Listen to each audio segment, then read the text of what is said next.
നമസ്കാരം. സംവിധായകൻ ജൂഡ് ആന്റണിയും ഒരു മുത്തശ്ശി കഥയിലൂടെ മലയാളത്തിൽ ലഭിച്ച പുതിയ അഭിനേത്രി രാജിനി ചാണ്ടിയുമാണ് മീറ്റ് ദ എഡിറ്റേഴ്സിൽ ഇന്ന് അതിഥിയായി എത്തിയിരിക്കുന്നത്. സ്വാഗതം മീറ്റ് ദ എഡിറ്റേഴ്സിലേക്ക് രണ്ടുപേരും. ഒരു സംവിധായകൻ എന്നുള്ള നിലയിൽ ഒരുപാട് ചോദ്യങ്ങളുണ്ട്. മുത്തശ്ശി കഥ ശ്രദ്ധ നേടിക്കൊണ്ട് മുന്നേറുന്ന ഒരു ഘട്ടമാണല്ലോ. ആദ്യം ചോദിക്കാനുള്ളത്, ഇങ്ങനെ ഒരു അഭിനേത്രിയെ എവിടെ നിന്ന് കിട്ടി?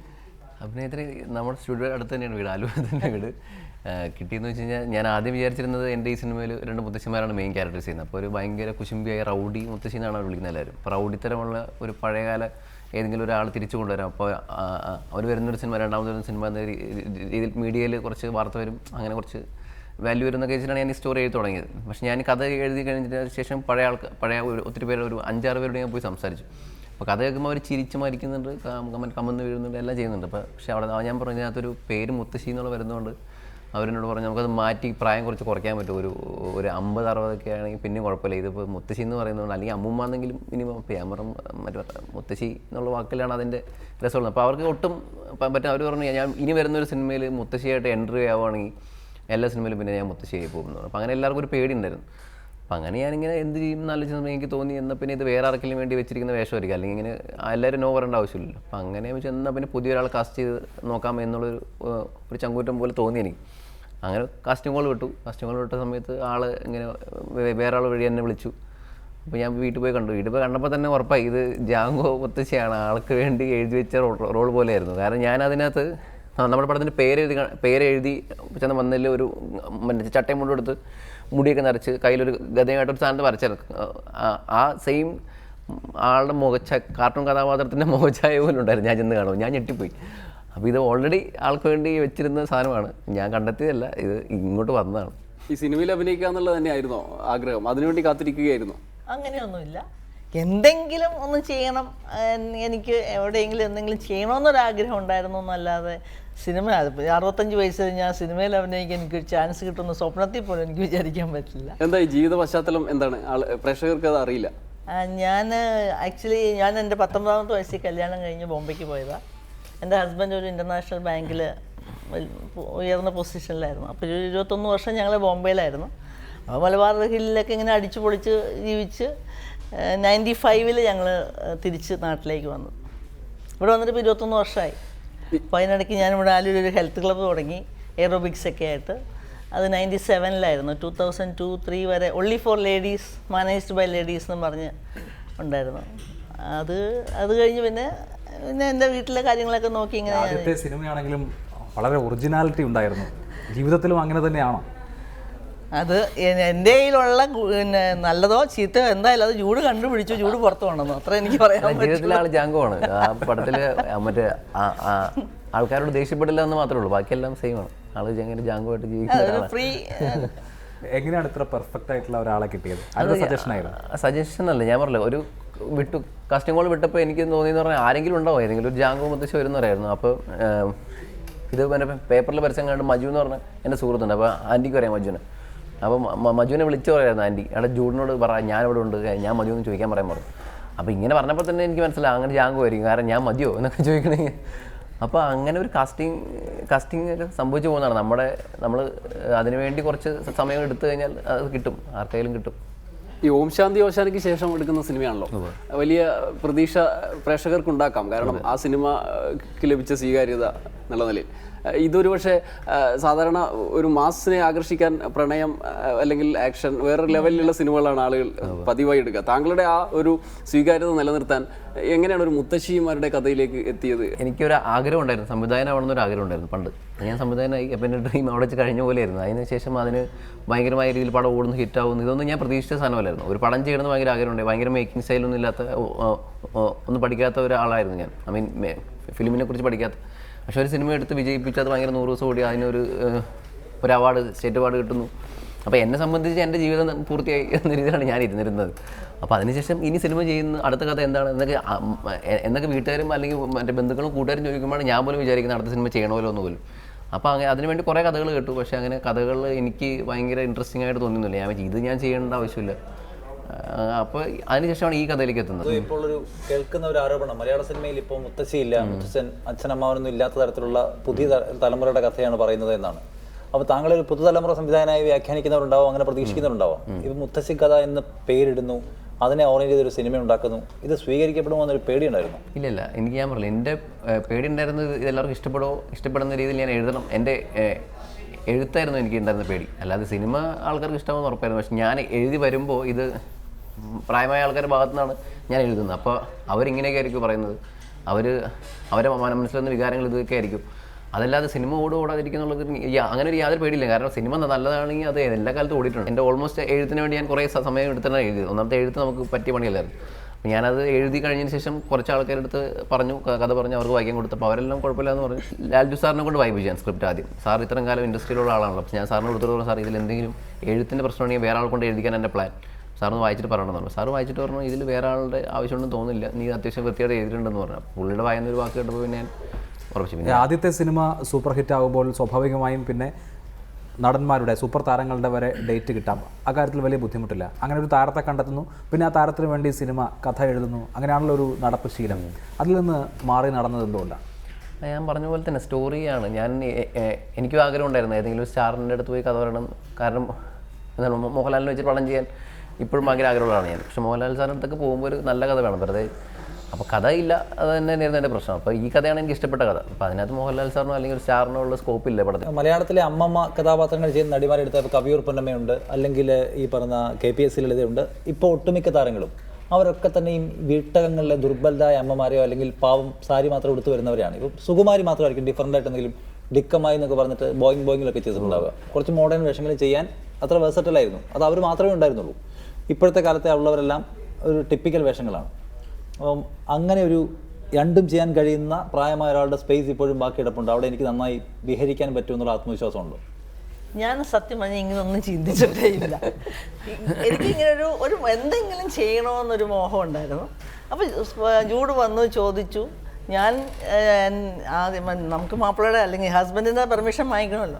അപ്പോൾ പുള്ളിക്കാരന് സ്ട്രൈറ്റ് അവേ പറഞ്ഞു ഒന്നൊന്ന് ശ്രമിച്ച് നോക്കുമെന്ന് പറഞ്ഞു. പിന്നെ എനിക്ക് ധൈര്യമായി, ബലമായി. ഞാൻ വേഗം ജൂഡ് വരുന്നു, കാണുന്നു. പിറ്റേ ദിവസം സ്ക്രിപ്റ്റ് ആദ്യം ഒരു ചെറിയ സ്ക്രിപ്റ്റുമായിട്ട് വരുന്നു. അന്ന് അത് പറഞ്ഞ് കേൾപ്പിക്കുന്നു. പിറ്റേ ദിവസം ഫുൾ സ്ക്രിപ്റ്റും കൊണ്ട് വരുന്നു. ഞാൻ അതിരുന്ന് വായിച്ച് പഠിക്കുന്നു എന്നല്ലാതെ ഇനി ഭാവിയിൽ ഞാൻ ആരാകും, എന്താകും, അല്ലെങ്കിൽ ഇത്രയും വലിയൊരു ഹെവി റോളാണ്, ഞാൻ ഇത്രയും വലിയൊരു ഓളം ഉണ്ടാക്കുന്നൊന്നും എനിക്ക് ഒരു സ്വപ്നവും ഇല്ലായിരുന്നു. ഇപ്പം അമ്മ എന്ന് പറയുമ്പോൾ ഏത് തരത്തിലുള്ള, അതുകൊണ്ട് എനിക്ക് ഇപ്പോഴും വിശ്വസിക്കാൻ പറ്റുന്നില്ല. ഈ പറഞ്ഞ ഇതുപോലെ പ്രോഗ്രാംസ് തന്നെ വിളിക്കുമ്പോഴും എല്ലാം എനിക്കൊരു ഒരു എന്താ പറയുക, ഒരു സ്വപ്നത്തിലാണ് ഞാനിപ്പോഴും. അതുകൊണ്ട് ഒന്നും പറയാൻ എനിക്കില്ല. അമ്മ വേഷങ്ങൾ കൈകാര്യം ചെയ്യുമ്പോഴേ ഏത് തരത്തിലുള്ള, ഇപ്പം നേരത്തെ ഉള്ള ജാങ്കോ എന്ന് പറയുന്ന അമ്മ, പിന്നെ ഏറ്റവും ഇപ്പോൾ വീട്ടിലകത്തെ മാത്രമുള്ള സ്നേഹിക്കുക മാത്രം ആ തരത്തിലുള്ള അമ്മ, അപ്പോൾ ഏത് വേഷം ചെയ്യാനായിരിക്കും ഏറ്റവും കംഫർട്ടബിളായി തോന്നുക? എനിക്ക് അങ്ങനെ എല്ലാം കംഫർട്ടബിളായിരുന്നു. ജൂഡ് എന്നോട് ഇന്നതുപോലെ ചെയ്യാൻ പറഞ്ഞു, ഞാനത് ചെയ്തു. എനിക്ക് ഒരിടത്തും ഒരു ഡിസ്കംഫർട്ടോ. അപ്പോൾ ചട്ടയും മുണ്ടും ഉടുത്തപ്പോഴും എനിക്കൊരു പ്രശ്നമില്ലായിരുന്നു. സാരി അപ്പോൾ ചട്ടയും മുണ്ടും കൊടുത്തപ്പോൾ ഞാൻ മനുഷ്യ എപ്പോഴാണ് ഒന്ന് സാരിയിലേക്ക് കയറണമെന്ന് ഞാൻ പല പ്രാവശ്യം ചോദിച്ചിട്ടുണ്ട്. കാരണം ഈ ചട്ടയും മുണ്ടും സെയിം വെള്ള ഡ്രസ്സ് ഇങ്ങനെ എല്ലാവരും മാറി മാറി സാരി കൊടുക്കണു, അപ്പറഞ്ഞ ഡിഫറെൻറ്റ് ഡ്രസ്സുകൾ, ഞാൻ മാത്രമേ ഈ വെളുത്ത ചട്ടയും മുണ്ടും ഇങ്ങനെ കൊടുത്തോണ്ടിരുന്നപ്പോൾ ഞാൻ അവരോട് ഈശോ എന്നാണാവോ ഞാൻ ഇതിനകത്ത് നിന്ന് മാറണേന്ന് പലപ്പോഴും പറഞ്ഞിട്ടുണ്ട്. പേരെടുത്ത ആളുകളാണല്ലോ സിനിമ എന്നുള്ള നിലയിൽ കൂടെ അഭിനയിക്കുകയും പ്രവർത്തിക്കുകയും ചെയ്ത്. ആ സമയത്ത് എങ്ങനെയായിരുന്നു ആ സമയത്ത് ഒരു അനുഭവം? എനിക്ക് കിട്ടിയൊരു പ്ലസ് പോയിന്റ് മേ ബി എൻ്റെ ഏജ് ആയിരിക്കാം. എല്ലാവരും എന്നെ നല്ലപോലെ, എന്നെ ആദ്യമേ തൊട്ടങ്ങ് അക്സെപ്റ്റ് ചെയ്തു. എല്ലാവരുടെയും അമ്മച്ചിയായിരുന്നു. എല്ലാവരും നല്ലപോലെ എന്നെ ടേക്ക് കെയർ ചെയ്തു. എനിക്ക് ഒരിടത്തും ഒരാളുമായിട്ടും ഡീൽ ചെയ്യുന്നിടത്ത് എനിക്കൊരു ബുദ്ധിമുട്ട് തോന്നിയില്ല. അവരെന്നേൽ സീനിയർ ആർട്ടിസ്റ്റാണ്, അല്ലെങ്കിൽ ഞാൻ അവരുടെ അടുക്ക് റെസ്പെക്റ്റോടുകൂടി പെരുമാറും. കാരണം അവരെനിക്ക് റെസ്പെക്റ്റ് തരുന്നു. ഇപ്പോൾ സുരാജൊക്കെ വന്ന് കഴിഞ്ഞാൽ അമ്മച്ചിയെന്ന് പറഞ്ഞ് വന്ന് കെട്ടിപ്പിടിക്കുന്നിടത്ത് ഞാനിനി അവരുടെ അടുക്ക് എന്ത് ഇത് കൊടുക്കാനാണ്. സോ എനിക്കൊരു നല്ലൊരു ഫ്രീ ഹാൻഡായിരുന്നു. ഒരിടത്തും ജൂഡ് അവരോടെല്ലാം പറഞ്ഞിരുന്നോ എന്ന് എനിക്കറിയില്ല. പക്ഷെ എല്ലാവരും എൻ്റെ അടുത്ത് വളരെ ഫ്രീ ആയിട്ടായിരുന്നു. യൂണിറ്റിലുള്ളവരാണെങ്കിലും രാവിലെ ചെല്ലുമ്പോൾ അമ്മച്ചി എന്നുള്ള വിളിയും. എനിക്ക് ഒരിടത്തും ഒരു ഡിസ്കംഫർട്ട് തോന്നിയില്ല. പൊതുവെ വലിയ ജാടയൊക്കെ ഉള്ള ആളുകളുടെ ഒരു മേഖലയാണെന്നാണ് പറഞ്ഞേക്കുക. അങ്ങനെയൊന്നുമില്ല. എനിക്കങ്ങനെ ഒന്നും ഫീൽ ചെയ്തില്ല. ഞാൻ അതിനെക്കുറിച്ച് അത്ര അധികം ബോധർ ചെയ്തുമില്ല. ഞാൻ എല്ലാവരുടെ അടുത്തും ആസ് യൂഷ്വൽ ഞാൻ എങ്ങനെയാണോ അതുപോലെ പെരുമാറി അതുപോലെ തന്നെ. അപ്പം ഞാൻ അങ്ങോട്ട് അങ്ങനെ പെരുമാറുമ്പോൾ വേണമെങ്കിൽ അവർക്ക് എന്നോട് അങ്ങനെ പെരുമാറണമായിരിക്കുമല്ലോ. കാരണം എനിക്ക് ഒരിടത്തും ഒരു ഡിഫറൻസും എനിക്ക് തോന്നിയില്ല. 65 വയസ്സ് കഴിഞ്ഞ് ഭാര്യ പെട്ടെന്നൊരു ദിവസം ഒരു താരമായപ്പോൾ ഭർത്താവ് എന്ത് പറയുന്നു? ഭർത്താവാണ് ഏറ്റവും വലിയ സപ്പോർട്ട്. അതായത് ഇപ്പം ഞാനിങ്ങനെ ഓടി നടക്കുക പ്രൊമോഷൻ, അത് ഞാൻ ചെന്ന് ഉടനെ എന്നോട് വന്ന് റെസ്റ്റ് എടുക്കുക. കുറച്ച് നേരമെങ്കിലും പോയി കിടക്കുക, ഞാൻ കാപ്പി കൊണ്ടുത്തരാം, അതല്ലെങ്കിൽ വൈകുന്നേരം ഞങ്ങൾ സാധാരണ കഞ്ഞിയാണ്, പോയി കിടന്നോ, ഞാൻ കഞ്ഞി അടുപ്പത്തിട്ടോളാം, എല്ലാവിധ സപ്പോർട്ടും. അതാണ് എൻ്റെ ഒരു ബലം. എനിക്ക് പലരും അങ്കിളിനെ തന്നെ, എൻ്റെ ഹസ്ബൻഡിനെ തന്നെ പലരും ഇനിയിപ്പം ഭാര്യയുടെ ഭർത്താവെന്ന് അറിയുമായിരിക്കില്ല എന്നൊക്കെ ഒന്ന് പോക്കിയാൻ നോക്കിയിട്ടുണ്ട്. ആ പുള്ളി പറഞ്ഞു ഇത്രയും നാളും ഞാൻ എൻ്റെ ഭാര്യ എന്നല്ല അറിഞ്ഞിരുന്നത്, എനിക്ക് കുറച്ച് നാൾ അവളുടെ ഭർത്താവെന്ന് അറിയാം എന്ന് പറഞ്ഞതോടുകൂടി ഈ പോക്ക് ചെയ്യാൻ വന്നവരും നിർത്തി കളഞ്ഞിട്ടുണ്ട്. അപ്പോൾ അതുകൊണ്ട് എനിക്ക് ആ ഒരു ബലം നല്ലപോലെ ഉണ്ട്. അതുകൊണ്ട് എനിക്ക് അങ്ങനെ ഒരു ബോധറേഷനെ എനിക്ക് ഇതുവരെ. ഇപ്പോൾ ഒരു താരമായിരിക്കല്ലേ പുറത്തേക്ക് ഇറങ്ങിയാൽ, ഇപ്പോൾ മാർക്കറ്റിൽ പോയാൽ അല്ലെങ്കിൽ ഒരു ഷോപ്പിംഗ് മോളിൽ പോയാലൊക്കെ ആളുകൾ തിരിച്ചറിയും, ഒപ്പം നിന്ന് സെൽഫി എടുക്കാൻ വരും. I M enjoying it. എനിക്ക് അങ്ങനെ അവർ നോക്കി, അല്ലെങ്കിൽ ഞാൻ പണ്ടേ എല്ലാവരുടെയും നോക്കി ചിരിക്കുന്ന ടൈപ്പ്, അതുകൊണ്ട് അവരെന്നെ നോക്കി അല്ലെങ്കിൽ ചിരിച്ചു, ഇതൊന്നും എനിക്ക് ഒരു ബോധരക്ഷനായിട്ട് തോന്നിയിട്ടില്ല. ഒരു സെൽഫി എടുക്കാമെന്ന് ചോദിച്ചാൽ ഞാൻ നിന്ന് കൊടുക്കും, പിള്ളേരെടുക്കും, ഞാനും അതങ്ങനെ ആഘോഷിക്കുന്നുണ്ട്. ആഘോഷിക്കും. I M enjoying it. എനിക്കൊരു ഇൻഹിബിഷൻ ഇതുവരെ തോന്നി തുടങ്ങിയിട്ടില്ല. സിനിമയിൽ ആദ്യം അഭിനയിച്ച രംഗം ആ സമയത്തുണ്ടായിരുന്നു? ഞാൻ ചട്ടയും മുണ്ടൊക്കെ കൊടുത്ത് പള്ളിയിൽ നിന്ന് ഇറങ്ങി വരുന്നു, ദൂരെങ്ങാണ്ട് ക്യാമറ, എന്നോട് ചൂട് അത്രേ പറഞ്ഞുള്ളൂ, ക്യാമറയെ നോക്കരുത്. അപ്പോൾ ഞാൻ കാഷ്വലായിട്ട് പള്ളിയിൽ നിന്ന് ഇറങ്ങി വരുന്നു, പിന്നെ ഫുട്ബോൾ കളിക്കുന്നു. അത് കഴിഞ്ഞപ്പോഴാണ് സംഗതി പ്രശ്നമായത്. ഇത്രയും നേരം ഞങ്ങൾ ചിരിച്ച് കളിച്ചൊക്കെ അല്ലേ, അത് കഴിഞ്ഞപ്പോൾ എന്നോട് സീരിയസ് ആയിട്ട് പൊടാ പട്ടി എന്ന് പറയാൻ പറഞ്ഞു. 2-3 പ്രാവശ്യം പറഞ്ഞപ്പോഴും ശരിയായില്ല. ഞാൻ വേഗം ചൂടെ എനിക്ക് തലകറങ്ങണം, ഒരു കസേര എടുത്ത് വയ്ക്കാൻ പറഞ്ഞു. അപ്പം ഞാൻ ഇച്ചിരി പേടിച്ചായിരുന്നു. അന്നത്തെ ദിവസം ഫസ്റ്റ് ഡേ വിചാരിച്ച പോലെ അങ്ങോട്ട് വരുന്നില്ല. എനിക്ക് അങ്ങോട്ട് ആക്ടിങ് മറ്റേ വേറെ ആൾക്കാരുള്ള സമയത്ത് നന്നായിട്ട് ചെയ്യും, പക്ഷേ ക്യാമറ മാത്രം വെച്ച് ക്യാമറയിൽ ലുക്ക് കൊടുത്തിട്ട് അഭിനയിക്കാൻ പറഞ്ഞ 1-2 ഷോട്ടുകളിൽ ഭയങ്കരമായിട്ട് ആൻറ്റി ഭയങ്കരമായിട്ട് പേടിച്ച് ഇതായി. അപ്പോൾ അന്ന് രാത്രി ഞാൻ സകലമാന പുണ്യാളന്മാരെ വിളിച്ച് ദൈവമേ പടം തുടങ്ങുകയും ചെയ്തു, ഞാൻ എങ്ങനെ പൂർത്തിയാക്കും. പക്ഷെ പിറ്റേ ദിവസം മുതൽ സ്മൂത്തായിരുന്നു. ഭയങ്കര ആൾക്ക് പെട്ടെന്ന് ഒരു സാധനമുണ്ട്, നമ്മുടെ ഉള്ളിൽ സാധനം വേണം. അത് ഞാൻ ചെയ്യുന്നത് എന്താണ് തെറ്റ്, അത് മാറ്റണം, എനിക്ക് വൃത്തിയായിട്ട് ചെയ്യണമെന്ന് ആഗ്രഹമുള്ള ഒരാളാണ്. അതുകൊണ്ട് എൻ്റെ കാര്യങ്ങൾ എളുപ്പമായിരുന്നു. പറഞ്ഞാൽ മതി, എന്താണ് പ്രശ്നം എന്ന് പറഞ്ഞു കൊടുത്തു കഴിഞ്ഞാൽ പിന്നെ കഴിഞ്ഞു. പിന്നെ വേറൊന്ന് എനിക്ക് തോന്നുന്നത്, ഇപ്പം നമുക്ക് എല്ലാ യൂണിറ്റ് ഇത്രയും പേര് നമ്മളെ വാച്ച് ചെയ്യുന്നു, അപ്പം അവർ നമ്മളെ കളിയാക്കി ചിരിക്കുമോ, അതല്ലെങ്കിൽ അങ്ങനത്തെ ഒരു പേടിയേ തോന്നിയില്ല. എന്നോട് അഭിനയിക്കാൻ പറഞ്ഞു, ഞാൻ അഭിനയിച്ചു എന്നല്ലാതെ അവർ വാച്ച് ചെയ്യുന്നു. ഇപ്പം നമ്മളിപ്പോൾ ഇങ്ങനെ മലന്നടിച്ച് വീഴുക, അപ്പോൾ ചിലപ്പോൾ തുണി അവിടെ മാറിക്കാണും, അല്ലെങ്കിൽ ഇത് കാണും. അപ്പോൾ അത് നമ്മൾക്ക് അങ്ങനെ ഒരു ഇപ്പം ആദ്യമായിട്ട് അഭിനയിക്കുന്നവർക്ക് അതൊക്കെ ഒരു കോൺഷ്യസ് അല്ല, അയ്യോ അവർ കണ്ടോ. എനിക്ക് അങ്ങനത്തെ പ്രശ്നങ്ങളില്ലായിരുന്നു. എന്നോട് അഭിനയിക്കാൻ പറഞ്ഞ് ഞാൻ ചെയ്തു എന്നല്ലാതെ. അതുകൊണ്ട് എനിക്ക് അങ്ങനെ ഒരു കോംപ്ലക്സ് ഫീൽ ചെയ്യാത്തതുകൊണ്ടായിരിക്കാം ഇതുപോലെ ചെയ്യാൻ പറ്റിയെന്ന് ഞാൻ വിശ്വസിക്കും. ജൂഡ് ആൻ്റണിയുടെ ചിലപ്പോൾ ആക്ഷൻ ഹീറോ ബിജുവിലും പ്രേമത്തിലൊക്കെ അഭിനയിച്ചിട്ടൂടെ ഉണ്ടല്ലോ. ആക്ഷൻ ഹീറോ ബിജുവിൽ സംസാരിക്കുന്ന സമയത്തൊക്കെ ശൈലിയിലൊക്കെ യഥാർത്ഥത്തിൽ ഉള്ളതുപോലെ തന്നെ അഭിനയിച്ചിരിക്കുകയാണെന്ന് തോന്നുന്നു. അല്ല, അതായത് അതിനകത്ത് പുള്ളിനോട് പറഞ്ഞിരുന്ന ഒരാൾ അവൻ കള്ളനാണ്, അപ്പോൾ അവന് പേരൊന്നും ആദ്യം ഇല്ലായിരുന്നു. ഇങ്ങനെ ഒരു പേരോ അല്ലെങ്കിൽ അങ്ങനെയുള്ള പ്രത്യേകിച്ച് ഒരു മാനറിസം പുള്ളി എഴുതിയിട്ടില്ലായിരുന്നു. കാരണം പുള്ളി ഒരു ചെറിയ ക്യാരക്ടറായിരുന്നു. ഞാൻ അങ്ങോട്ട് ചെന്ന് ഇടിച്ച് കയറി വാങ്ങിച്ചാണ്. ഞാൻ പറഞ്ഞു ചേട്ടാ എൻ്റെ പയ്യൻ എങ്ങനെയും വിഷം ഞാൻ ചെന്ന് പറയണ ഒന്നുമില്ല, ഒരു ചെറിയൊരു സാധനം മാത്രമേ ഉള്ളൂ ബാക്കി. ഇനി ഇപ്പം അത് മതി, ഞാൻ ചെയ്തോളാം. അങ്ങനെ ചെന്നിട്ട് ഞാൻ തന്നെ ഇടിച്ച് കയറ്റിയാണ് ഓരോ. ഞാൻ ചേട്ടാ ഞാൻ ഇതിൻ്റെ പേര് ഇട്ടെ, ക്യാരക്ടർ ഷിൻഡോ എന്ന് പേര് ഇട്ടെ. പക്ഷേ എങ്ങനെ നീ പറയും, ഞാൻ ചോദിക്കാമല്ലോ, നീ ചോദിക്കാം ആരാന്ന് ചോദിക്കും. ഞാൻ ഷിൻഡോ മാനേജർ എന്ന് പറയാമല്ലോ. അത് കിട്ടോ എന്ന് പറഞ്ഞു. ഞാൻ ഫോൺ ഞാൻ എടുക്കാം, അപ്പോൾ അവന് എന്നോട് പറയാൻ ഒരു കാരണമല്ലോ. പക്ഷേ ഞാൻ പറഞ്ഞു ചെയ്തോ എന്ന് പറഞ്ഞു. അങ്ങനെ പുള്ളി ഞാൻ ചോദിച്ചു ലാസ്റ്റ് പറഞ്ഞു ഞാൻ വേണമെങ്കിൽ വിക്കലിടാം എന്ന് പറഞ്ഞു. അങ്ങനെ ഈ ഷോട്ടിൽ ഞാൻ വിക്കലിട്ടു. പുള്ളി നിവിനോട് എവിടെ വന്നിട്ട് ഓഫീസർ എന്നെ വിളിന്ന് പറഞ്ഞപ്പോൾ നിവിൻ വിചാരിച്ചു എനിക്ക് ഉള്ള വിക്കൽ ആ സമയത്ത് വന്നെന്ന് വെച്ചാൽ നിവിൻ ഭയങ്കര ചിരിക്കാണ് നടക്കുന്നത്. എന്ത് അപ്പം ഞാൻ പറയാം ഞാൻ കയ്യിൽ നിന്ന് ഇട്ടതാണ് നീ ഇങ്ങനെ. അപ്പോൾ ഷൈനേട്ടൻ നിവിൻ എന്താണ് കാണിച്ചത്, അത് ജൂഡ് കാണിച്ചതല്ലേ. അപ്പോൾ നിവിൻ ടേക്ക് ആയിരുന്നു, ഒറിജിനലായിരുന്നു, സോറി അത് വീണ്ടും അത് ഒന്നുകൂടി കാണിക്കായിരുന്നു. അപ്പോൾ ഈ സമയത്ത് അങ്ങനെ ഇട്ടതാണ്, കയ്യിൽ നിന്ന് ഇട്ടതാണ്. അപ്പോൾ അത് എല്ലാവർക്കും ഓക്കെ ആയിരുന്നു. കാരണം ആ സമയത്ത് ആരെങ്കിലും പേടിച്ച് കുറച്ച് വിക്കൽ വരും എന്നുള്ള രീതിയിൽ ഞാൻ ഇട്ടതാണ്. പക്ഷേ എന്ത് ഭാഗ്യത്തിന് ആ സമയത്ത് മാത്രമേ എനിക്ക് വിക്കൽ വന്നുള്ളൂ, ബാക്കി സമയത്തൊന്നും വന്നില്ല. ഈ പേര് ആശങ്ക ഉണ്ടാക്കില്ല, അതായത് മുത്തശ്ശി കഥ പ്രിയദർശൻ്റെ എസ്റ്റാബ്ലിഷ്ഡ് ആയ ഒരു സിനിമ ഉണ്ടല്ലോ. അതെ പ്രീൻ സാറിൻ്റെ എന്ന് പറഞ്ഞാൽ ഗതയിലേക്ക് വരുമ്പോൾ പ്രീൻ സാറിൻ്റെ പടങ്ങൾ കണ്ട് അല്ലെങ്കിൽ മിനിമം അതിൻ്റെ ഒരു 100-1 ചെയ്യണം എന്നാഗ്രഹിച്ചിരുന്ന കാലത്താണ് നമ്മളൊക്കെ.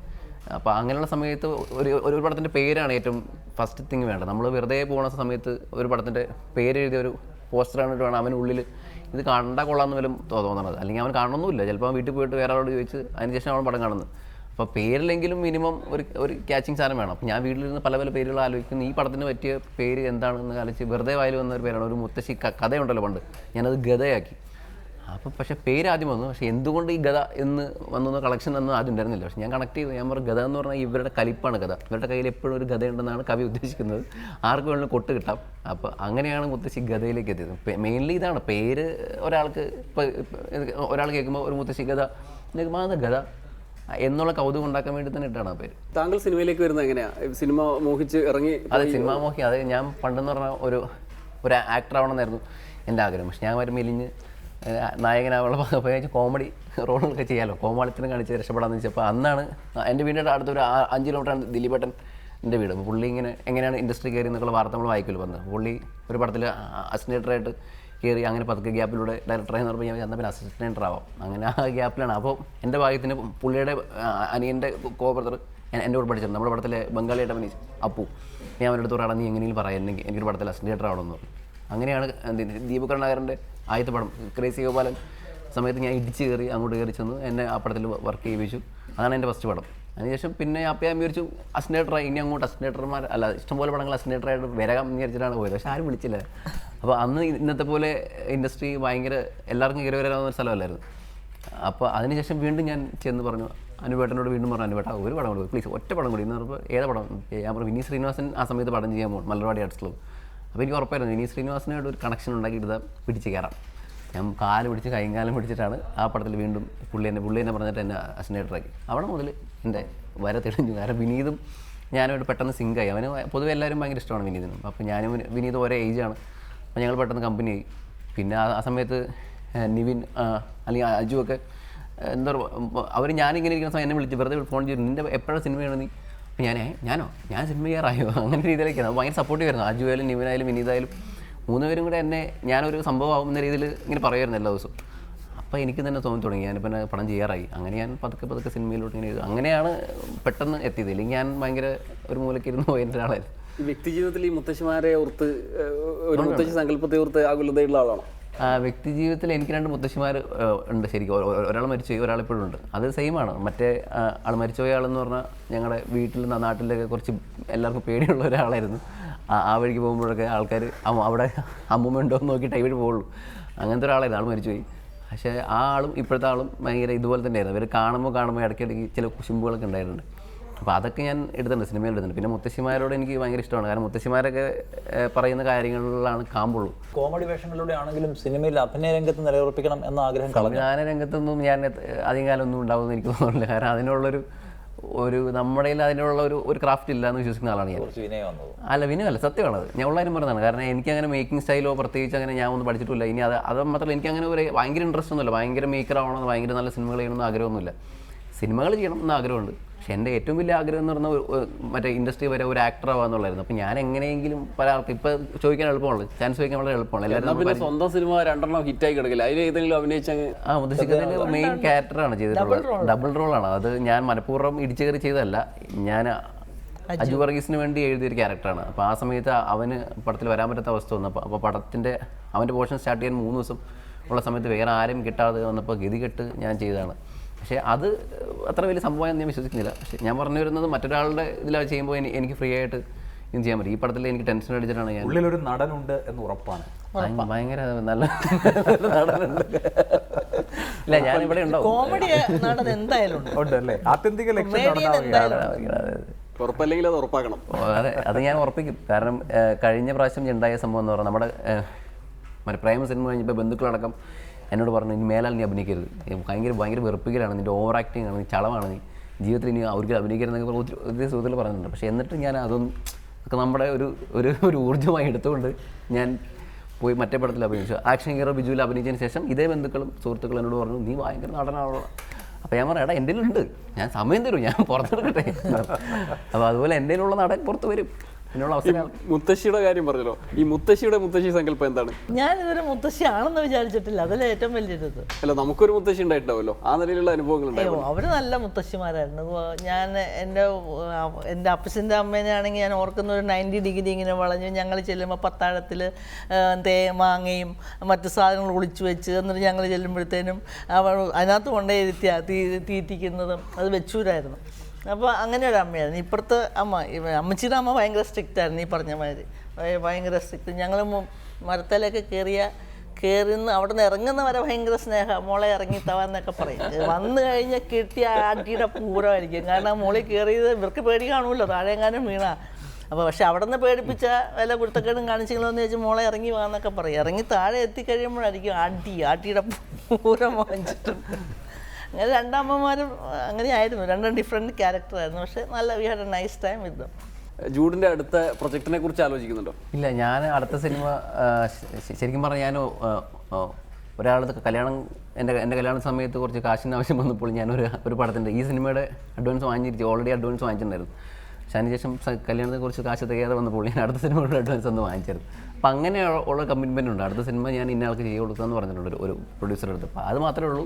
അടുത്ത സിനിമ നന്നായി അഭിനയിക്കാൻ വളരെ താല്പര്യമുള്ള ആളെന്ന് അറിയുന്നവരാണല്ലോ സുഹൃത്തുക്കളൊക്കെ. എന്നിട്ടും കാര്യമായി ഈ അഭിനയിക്കാനുള്ള വിളിയൊന്നും വരുന്നില്ലേ? അതായത് സുഹൃത്തുക്കളുടെ എണ്ണം വളരെ കൂടുതലാണ്. അപ്പോൾ അവർ പറയുന്നവരാണ് നീ ഡയറക്ടറാണ്, നിനക്കിപ്പോൾ സിനിമ ഇല്ലെങ്കിൽ നിനക്ക് അടുത്ത സിനിമ ചെയ്യാം. പക്ഷേ ബാക്കിയുള്ളവർക്ക് ചാൻസ് കിട്ടാൻ വേണ്ടിയിട്ട് അപ്പം അങ്ങനെ കൂട്ടുകാർ കുറേ ആളുണ്ട്. അവർക്ക് കൊടുത്ത് ബാക്കിയുള്ള ക്യാരക്ടറാണ് എനിക്കറിയുന്നത്. ആദ്യം പറഞ്ഞ മറ്റേ പ്രേമത്തിലെ ക്യാരക്ടർ തന്നെ 3 ദിവസം ഞാൻ അവൻ്റെ വീട്ടിൽ പോയിരുന്ന് പുത്രൻ്റെ കൂടെ ഇരുന്ന് കാല് പിടിച്ചിട്ടാണ് എനിക്ക് അവൻ ക്യാരക്ടർ അത്. അപ്പോൾ അതുകൊണ്ട് അവന്മാ പറഞ്ഞ കാര്യം എന്ന് പറയാൻ, എടാ നിനക്ക് എന്തിനാണ് ഈ അഭിനയം, നീ സംവിധാനം ചെയ്യും, അവരഭിനയിക്കട്ടെ. അപ്പം അങ്ങനെ പറയുന്നതിൻ്റെ ഇടയ്ക്ക് കഷ്ടപ്പെട്ട് കിട്ടിയാണ് വേഷങ്ങൾ. അതുകൊണ്ട് അതൊക്കെ കിട്ടിയതിൻ്റെ വലിയ ഭാഗ്യം തിരിച്ചിരിക്കുകയാണ് ഞാൻ. ഈ സോഷ്യൽ മീഡിയയിൽ ഇടപെടുന്ന ഒരാളാണല്ലോ. ഒരുപക്ഷെ ഓം ശാന്തി ഓശാനയ്ക്ക് ശേഷം 1-2 പുലിവാലുകളും താങ്കൾ പിടിച്ചിട്ടുണ്ട്. ഇത് വളരെ ഒന്ന് ടാക്സ് അടച്ച ജയന്യു ഇഷ്യൂ വന്നപ്പോൾ ടാക്സ് അടക്കുന്ന കാര്യം പറഞ്ഞപ്പോൾ ഇത്തരത്തിലുള്ള കാര്യങ്ങൾ സംസാരിക്കുന്ന അല്ലെങ്കിൽ അഭിപ്രായ പ്രകടനം നടത്തുമ്പോൾ ഏതെങ്കിലും വിധത്തിലുള്ള ആലോചനകൾ നടത്തുമോ? ഞാൻ പറഞ്ഞില്ല, ഞാൻ ഭയങ്കരമായൊരു ബുദ്ധിജീവി അല്ലെങ്കിൽ മറ്റേ സാമൂഹിക കാര്യങ്ങൾക്ക് ഇടപെടുന്ന ഞാൻ പറയുന്നതാണ് ശരിയെന്ന് വിശ്വസിക്കുന്ന ആളല്ല. ഞാനെന്ന വ്യക്തി ഞാൻ അന്നും ഇന്നും എന്നും ഒരേപോലെയാണ് എൻ്റെ കാര്യങ്ങളൊക്കെ ഞാൻ ചെയ്യാറുള്ളൂ. അപ്പം ഞാൻ സംസാരിക്കുന്നത് അന്ന് ജയന്യ വിഷയത്തിൽ ഒരു ആർട്ടിക്കിളിൻ്റെ ഹെഡിങ് അതായിരുന്നു. ഞാൻ അത് ഷെയർ ചെയ്യാനാണ് ഉദ്ദേശിച്ചത്. പക്ഷേ അത് കോപ്പി പേസ്റ്റ് ആയിട്ട് വരിക, ഞാൻ FB മൊബൈലിൽ യൂസ് ചെയ്ത് ഞാനത് ഇട്ട് കഴിഞ്ഞിട്ട് പിന്നെ ഞാനത് അങ്ങനെയല്ല ഉദ്ദേശിച്ചത്, ഇങ്ങനെയാണ് ഉദ്ദേശിച്ച് പറഞ്ഞിട്ട് അത് ആൾക്കാർ വിശ്വസിക്കുന്നില്ല, ഞാൻ മൈൻഡ് ചെയ്തില്ല അത്. പക്ഷേ അതിൻ്റെ ഞാൻ ഉദ്ദേശിച്ച പോയിന്റ് എന്ന് പറഞ്ഞാൽ നമ്മൾ ഇതിൻ്റെ പേരിൽ ഒത്തിരി ആൾക്കാരെ എനിക്കറിയാം. അതായത് എൻ്റെ കൂടെ പഠിച്ചിട്ടുള്ള ഒരുത്തനാണ് മാസം അവന് കിട്ടുന്ന ഇത് വെച്ചിട്ട് അവൻ വേറെ കാര്യങ്ങളാണ് ചെയ്യുന്നത്. അതിന് യോഗ്യതയുള്ള കുറച്ച് പിള്ളേർ വേറെയുണ്ട്, ഭയങ്കര സാമ്പത്തികമായിട്ടും. അപ്പോൾ ഈ ജാതിത്വ സംവരണത്തിന് എതിരെയാണ് ഞാൻ. അപ്പോൾ ഞാൻ ഉദ്ദേശിച്ച പോയിന്റ് അതായിരുന്നു. പക്ഷേ ടാക്സ് അടയ്ക്കുന്ന കാര്യമാണ് വന്നത്. പോസ്റ്റ് കഴിഞ്ഞാലേ 100 കണക്കിന് കമന്റ്സ് വരും. താങ്കൾ സെലിബ്രിറ്റിയാണ്, സ്വാഭാവികമായിട്ടും കൂടുതൽ ആൾക്കാർ വരും. സാധാരണ അത്തരം ഡിസ്കഷനൊന്നും ഈ പോസ്റ്റ് സെലിബ്രിറ്റി ശ്രദ്ധിക്കാറില്ല. താങ്കൾ പക്ഷേ താഴെ പോയിട്ട് ഓരോന്നിനും ചിലപ്പോൾ മറുപടി പറയും, ചിലപ്പോൾ കുറച്ച് അഗ്രസീവ് ആവും, അങ്ങനെ ഓവർ റിയാക്ട് ചെയ്യുന്നതാണ്. അത് സ്വഭാവത്തിന്റെ പ്രത്യേകത. ഞാൻ എന്താ പറയുക, പെട്ടെന്ന് എടുത്ത് ചാടും. പിന്നെ അത് കഴിഞ്ഞിട്ട് വേണ്ടായിരുന്നു തോന്നും, നല്ല ചീത്തയും പറയും ചിലപ്പോൾ. അതെ, എന്നെ ഇങ്ങോട്ട് ഞാൻ പറഞ്ഞില്ല, ഇപ്പോൾ ഒരാൾ എൻ്റെ മുഖത്ത് നോക്കിയിട്ട് ഭയങ്കരമായ മോശം വാക്ക് പറയുകയാണെങ്കിൽ ഞാൻ തിരിച്ച് പറഞ്ഞിരിക്കും. അതിനുശേഷം മാത്രമേ ഞാൻ ആലോചിക്കുള്ളൂ ഇവൻ എങ്ങനത്തെ കാര്യമാണ്. അപ്പം അങ്ങനെ സംഭവിച്ച കുറേ കാര്യങ്ങളുണ്ട്. പിന്നെ വന്ന് ഇപ്പം എനിക്ക് മനസ്സിലാകാരെന്ന് പറഞ്ഞാൽ ഇതിനെ എല്ലാവരും അങ്ങനെയല്ല, നമ്മളൊരാൾ ഭയങ്കരമായിട്ട് മോശം പറയുകയാണെങ്കിൽ അവൻ മൈൻഡ് ചെയ്യരുത്. കൊള്ളാവുന്ന ആൾക്കാർക്ക് മാത്രമേ ഇപ്പം ഞാൻ റിപ്ലൈ കൊടുക്കാറുള്ളൂ. ഭയങ്കര മോശം വരുമ്പോൾ എൻ്റെ ഇങ്ങനെ ചൊറിഞ്ഞ് വന്നിട്ട് ഞാൻ ടൈപ്പ് ചെയ്തിട്ട് വേണ്ട ഡിലീറ്റ് ചെയ്ത് കളഞ്ഞിട്ട് ഞാൻ ഇരിക്കും. പാഠം പഠിക്കുന്നുണ്ടല്ലേ? ഞാൻ പഠിച്ചൊരു പാഠം എന്ന് പറഞ്ഞാൽ കഴിഞ്ഞ ദിവസം ഒരുത്തം വന്ന് ഞാനിട്ടൊരു പോസ്റ്റിൻ്റെ താഴെ വന്നിട്ടിരിക്കുകയാണ്, ആദരാഞ്ജലികൾ എന്ന് പറഞ്ഞിട്ടിരിക്കുകയാണ്. എൻ്റെ സിനിമയുടെ ഒരു പോസ്റ്റർ ഷെയർ ചെയ്തപ്പോൾ ആദരാഞ്ജലികൾ. സത്യം പറഞ്ഞാൽ എൻ്റെ പഴയ സ്വഭാവം വെച്ച് ഞാൻ അവൻ്റെ വീട്ടുകാരെ മൊത്തം വിളിക്കേണ്ടത്. അപ്പോൾ ഞാൻ അവന് റിപ്ലൈ അയച്ചു, സുഹൃത്തെ അറിഞ്ഞതിൽ വിഷമമുണ്ട്, നിൻ്റെ വീട്ടുകാരൻ്റെ വേർപാടിൽ ഞാനും സങ്കടപ്പെടുന്നു എന്ന് പറഞ്ഞിട്ടു. അപ്പോൾ അതിന് ആരും പ്രശ്നമില്ല. അതായത് പറയാനുള്ളത് സെയിമാണ്, ഞാൻ അവൻ്റെ വീട്ടുകാരൻ്റെ തന്നെ ഉദ്ദേശിച്ചാണ്. പക്ഷേ ഞാൻ പറഞ്ഞ ടോൺ വേറെ, ഇനിയിപ്പോൾ ആർക്കും പ്രശ്നമില്ല. അപ്പോൾ എനിക്ക് അതിൽ ഞാൻ ഒരു പാഠം പഠിച്ചത് ഇങ്ങനെ ഭയങ്കരമായ. പിന്നെ മാത്രമല്ല നമ്മളത് പറയുന്നതുകൊണ്ട് എൻ്റെയും ലെവൽ കുറച്ച് കൂടുന്ന ഞാൻ ഭയങ്കര ദേഷ്യം വരും എനിക്ക്. അപ്പോൾ എനിക്കും പ്രശ്നമാണ് അത്. അപ്പോൾ അതുകൊണ്ട് ഞാൻ ആ പരിപാടി പൂർണ്ണമായി നിർത്തിയിട്ടില്ല, ഇടയ്ക്കിടയ്ക്ക് പുറത്ത് വരുന്നുണ്ട്. ഉറപ്പായിട്ടും നിർത്തും. ഒരു സംവിധായകനായി ബ്രാൻഡ് ചെയ്യപ്പെട്ടു പോയത് എൻ്റെ അഭിനയ ജീവിതത്തിന് ആകെ തലങ്ങോലായി ആ ടെൻഷൻ ഉണ്ടോ? അത് ഞാൻ ഇടയ്ക്ക് പറയാറുണ്ട്. ഞാൻ അറിയാതെ ഒരു ഡയറക്ടറായി പോയതാണ്, എന്നെ നടനെ അംഗീകരിക്കുമെന്നാണ് ഞാൻ പറയാറ്. ഇല്ല, എനിക്ക് അങ്ങനെ ഒരിക്കലല്ലോ കേട്ടോ. കാരണം ഒരു സിനിമ ചെയ്യാൻ പറ്റുകയെന്ന് പറഞ്ഞാൽ ഒത്തിരി ആൾക്കാർക്ക് പറ്റാത്തൊരു കാര്യം. ഭയങ്കര ഭാഗ്യമുള്ള ഒരാളാണ് ഞാൻ. ഈ പറഞ്ഞ പോലെ ഭാഗ്യത്തിൻ്റെ പീക്കാണ് ഈ സിനിമയൊക്കെ ചെയ്തിട്ട് പോരെന്നൊക്കെ ചിന്തിക്കുന്നുണ്ടോ? അല്ലല്ല, അങ്ങനെയൊന്നുമില്ല. അഹങ്കാരിയാണെന്നുള്ള വരുന്നത് ഇങ്ങനെയാണ്. അവർക്ക് ഇപ്പം ഞാൻ പറഞ്ഞില്ലേ, ഞാൻ ആരാണെന്ന് എനിക്കറിയാം. പക്ഷേ ഞാനിടുന്ന പോസ്റ്റുകളോ ഞാനത് കമൻറ്റോ പറഞ്ഞിട്ട് ഞാനൊരു അഹങ്കാരിയാണെന്ന് ഒരാൾ വിചാരിക്കുകയാണെങ്കിൽ എനിക്കൊന്നും ചെയ്യാൻ പറ്റില്ല. കാരണം അത് അയാളങ്ങനെ വിചാരിച്ചാൽ എനിക്ക് ഒന്നുമില്ല, എൻ്റെ ജീവിതത്തിൽ ബാധിക്കാറില്ല. അയാൾ എന്നെക്കുറിച്ച് എന്ത് ചിന്തിക്കുന്നുള്ളൂ ഞാൻ ചിന്തിക്കാറില്ല. എൻ്റെ വീട്ടിൽ എൻ്റെ വീട്ടുകാരുണ്ട്, അവർക്ക് തന്നെ അറിയാം. എൻ്റെ ബന്ധുക്കളുണ്ട്, അവർക്ക് തന്നെ അറിയാം. എൻ്റെ കൂട്ടുകാർക്ക് അറിയാം. ഇപ്പോൾ ഞാൻ ലൈഫിൽ ഒരാൾ നേരിട്ട് കണ്ടിട്ടുണ്ടെങ്കിൽ ഒരിക്കലും അയാൾ ഞാൻ അഹങ്കാരി എന്ന് പറഞ്ഞാൽ ഞാൻ കേട്ടിട്ടില്ല. ഏറെക്കാലത്തെ കേരളത്തിന് പുറത്തുള്ള ഒരു പ്രവാസ ജീവിതത്തിന് ശേഷമാണല്ലോ ഇങ്ങോട്ട് വരുന്നത്.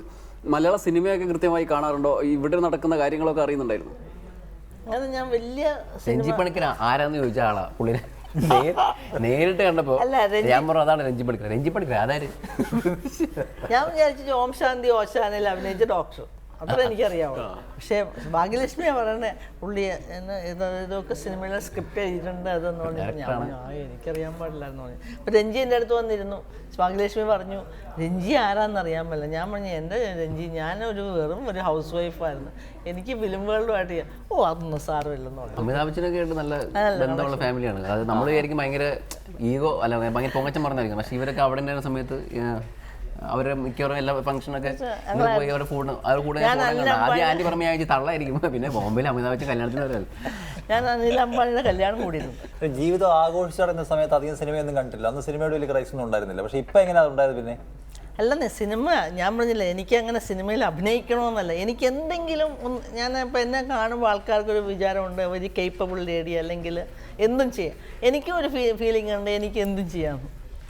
ഞാൻ കാർ ഓടിക്കുന്നത് എൻ്റെ എല്ലാം അങ്ങനെയാണ്, വളരെ കോൺഫിഡൻ്റ് ആയിട്ടാണ്. അപ്പം എന്തെങ്കിലും ഒന്ന് ചെയ്യണമെന്നൊരാഗ്രഹം ഉണ്ടായിരുന്നു. ജൂഡ് അതിനൊരു ഓപ്പർച്യൂണിറ്റി ആയിരുന്നു. ഞാൻ നമ്മുടെ ഭാഗ്യത്തിന് അത് സിനിമയായി. അത് സിനിമ ജീവിതത്തിൽ അങ്ങനെ തന്നെയാണോ ബോൾഡായ ഒരു ഞാൻ ഭയങ്കര ബോൾഡാണ്. മുന്നേയുള്ള അഭിനേത്രികളെ ശ്രദ്ധിച്ചതിൽ ഈ അമ്മമാരായിട്ടുള്ള ആളുകളെ കുറിച്ച് മാത്രം ആലോചിച്ച് നോക്കിയിട്ടുണ്ടോ? അങ്ങനെയുള്ള ആളുകളെ കൂടുതൽ ഇഷ്ടപ്പെട്ടത് ആരാണെന്ന് പറയാമോ? സുകുമാരിനായിരുന്നു ഇഷ്ടം. അല്ല എനിക്ക് എൻ്റെ ക്യാരക്ടറൊക്കെ ആയിട്ട് ചേർന്ന് പോകുമായിരിക്കും. പിന്നെ ഷീല, ഇപ്പം ഷീലയുടെ മനസ്സിനക്കരെ സിനിമ കണ്ടിട്ട് എന്നോട് പലരും പറഞ്ഞിട്ടുണ്ട് അമ്മാമ്മ പോലെ തന്നെയായിരുന്നു, അല്ല അമ്മാമ്മ കണ്ടു തിയേറ്ററിൽ നിന്ന് പറഞ്ഞിട്ടുണ്ട്. വളരെ ബോൾഡായ മുത്തശ്ശിമാരാണ് ഇഷ്ടം. എപ്പോഴും കരയാൻ സങ്കടപ്പെടുകയും ചെയ്യുന്ന എനിക്ക് കരയാൻ ഇഷ്ടമില്ല. പക്ഷെ ഞാൻ വേണ്ടിയാ കരയുന്ന ടൈപ്പാണ് കേട്ടോ. അത്തരം വേഷങ്ങൾ കിട്ടിയാൽ ചെയ്യാൻ പറ്റുന്ന അത് കംഫർട്ടബിൾ ആയിരിക്കുമോ ചെയ്യാൻ? അതോ കരയുന്നോ? അല്ല, അത്തരം ഇപ്പൊ ഈ ഇതിനകത്ത് ഞാൻ കരഞ്ഞല്ലോ, എന്നെ കരയിപ്പിച്ചു ചൂട്. അല്ല ഇടയ്ക്ക് ഒരു പടത്തിൽ എനിക്ക് തോന്നുന്നു ഒരു പടത്തിൽ ഇവർ വിളിച്ചൊരു കോൾ വന്നായിരുന്നു. പക്ഷെ അവർ പറഞ്ഞു ഇങ്ങനെ ചെറിയൊരു ക്യാരക്ടർ. അപ്പോൾ ഞാൻ പറഞ്ഞു ആൻറ്റി ചെറുതാണ്, ചെയ്യേണ്ട, വെറുതെ നല്ല സാധനം ചെയ്താൽ മതി എന്ന് പറഞ്ഞു. കാരണം ആൾക്ക് അങ്ങനെ ഒരു വീട്ടമ്മ റോള് എനിക്ക് തോന്നുന്നില്ല മാച്ചാവുന്നു.